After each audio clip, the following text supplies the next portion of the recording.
you saw Chris Tillman in his debut. He walked 6 batters and battled with control that whole outing on Tuesday. Did he look any different or any better than last year, or at least this point where he was last season?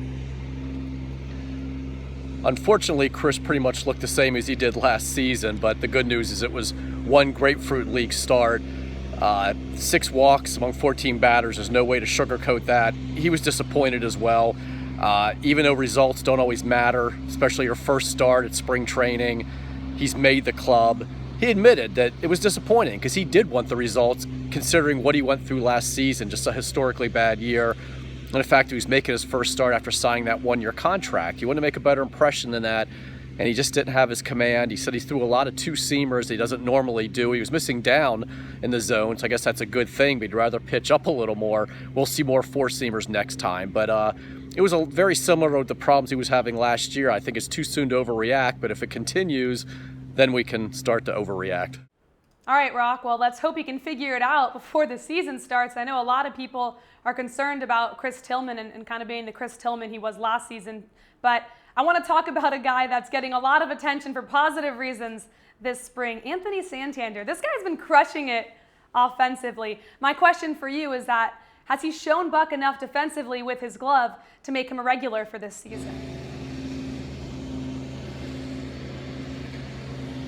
I don't think Anthony Santander has to worry about making this team. He's definitely done it, not just for those first 44 days where he loses the Rule 5 status. This isn't some charity case where they have to carry this kid because of that status. He's earned it. He's hitting for average. He's hitting for power. And yes, really most importantly at this point is he's looked really good in left and right field. He's running the bases better, more agility, more mobility, and there's a way to win over manager Buck Showalter, and that is when he challenges you to do certain things, you actually do them in the offseason, and it carries over into spring training, you score big points. That's what's happened with Santander. He's a guy that I think can really contribute, not just be somebody that you stash on the bench for 44 days. I mean, a switch hitter, again, power, average, and he's not a liability at all on the field at this point. I've seen him make some really good plays in left and in right. Doesn't play center. They don't need him to. So he'll definitely make the club, but I think the defense was a big key for him because they didn't want it to be a case where he was only a pinch hitter DH type.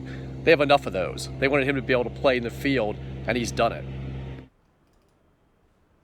Now, a minute ago, Roch, I talked about the utility role being up for grabs, the 5th starter being up for grabs, and now, of course, something that's probably not talked about enough is that backup catcher role. That's still up for grabs behind Caleb Joseph. Now, of course, the Orioles are going to have to decide between most likely Austin Wynns and Chance Sisco. Now, Wynns being more defensively advanced, but Chance Sisco's batting .381 this spring. Is it any more clear who's going to have that backup catcher position, Roch? Backup catcher still undecided right now. We can't forget Andrew Susac either, who was a late entry. He had the staph infection, was hospitalized briefly, and fell behind everybody else. He's looked pretty good since he's been out there. But Wynns and Sisco, they both are stating their cases. I mean, they're hitting well. Wynns, of course, is that plus defender behind the plate, which I think might give him the slight edge right now.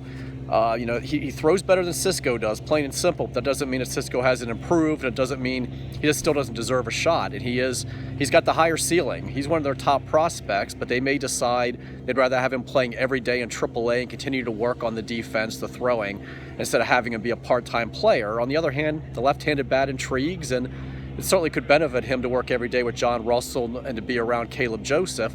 So I think it's a tight race. I don't think it's been determined yet, but if I had to pick right now, I would say it was Austin Wynns because, again, the plus defense, they love his arm, the way he handles a pitching staff, and he's been hitting. Look at his numbers at Bowie last year. He is a guy that can get on base, which is a nice addition to this type of roster where you have so many sluggers with low on-base percentages. So I think he might have the edge right now, but Sisco certainly has that high ceiling, and I know they really like him. Roch Kubatko, thanks so much for joining us from Sarasota, Florida, down at Ed Smith Stadium. I see you in the background there. I appreciate your time. Now, everyone else, you can keep up with the latest on the Orioles through Roch Kubatko's blog right here and on MASNsports.com and, of course, on Twitter. That's at MASNRoch.